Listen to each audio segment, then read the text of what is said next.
ലൂക്കോസിൻ്റെ സുവിശേഷം 3-ാം അധ്യായം 12 തൊട്ട് 20 വരെയുള്ള വാക്യങ്ങൾ. ചുങ്കക്കാരൻ സ്നാനമേൽക്കുവാൻ വന്നു. ഗുരു, ഞങ്ങൾ എന്ത് ചെയ്യണമെന്ന് അവനോട് ചോദിച്ചു. നിങ്ങളോട് കൽപ്പിച്ചതിൽ അധികമൊന്നും പിരിക്കരുത് എന്ന് അവൻ പറഞ്ഞു.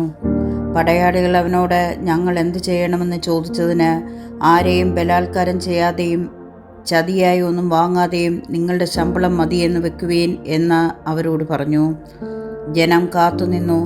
അവൻ ക്രിസ്തുവോ എന്ന് എല്ലാവരും ഹൃദയത്തിൽ യോഹന്നാനെക്കുറിച്ച് വിചാരിച്ചു കൊണ്ടിരിക്കുമ്പോൾ യോഹന്നാൻ എല്ലാവരോടും ഉത്തരം പറഞ്ഞത്, ഞാൻ നിങ്ങളെ വെള്ളം കൊണ്ട് സ്നാനം കഴിപ്പിക്കുന്നു.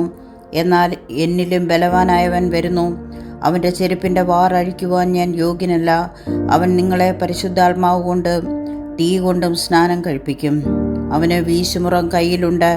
അവൻ കളത്തെ മുറ്റം വെടുപ്പാക്കി ഗോതമ്പ് കളപ്പുരയിൽ കൂട്ടിവെക്കുകയും പതിർക്കെടാത്ത തീയിലിട്ട് ചുട്ടുകളയുകയും ചെയ്യും.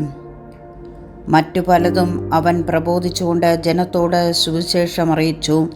എന്നാൽ ഇടപ്രഭുവായ ഹെരോദാവ് സഹോദരൻ്റെ ഭാര്യ ഹെരോദ്യ നിമിത്തവും ഹെരോദാവ് ചെയ്ത സകല ദോഷങ്ങൾ നിമിത്തവും യോഹന്നാൻ അവനെ ആക്ഷേപിക്കയാൽ അതെല്ലാം ചെയ്തതുകൂടാതെ അവനെ തടവിലാക്കുകയും ചെയ്തു.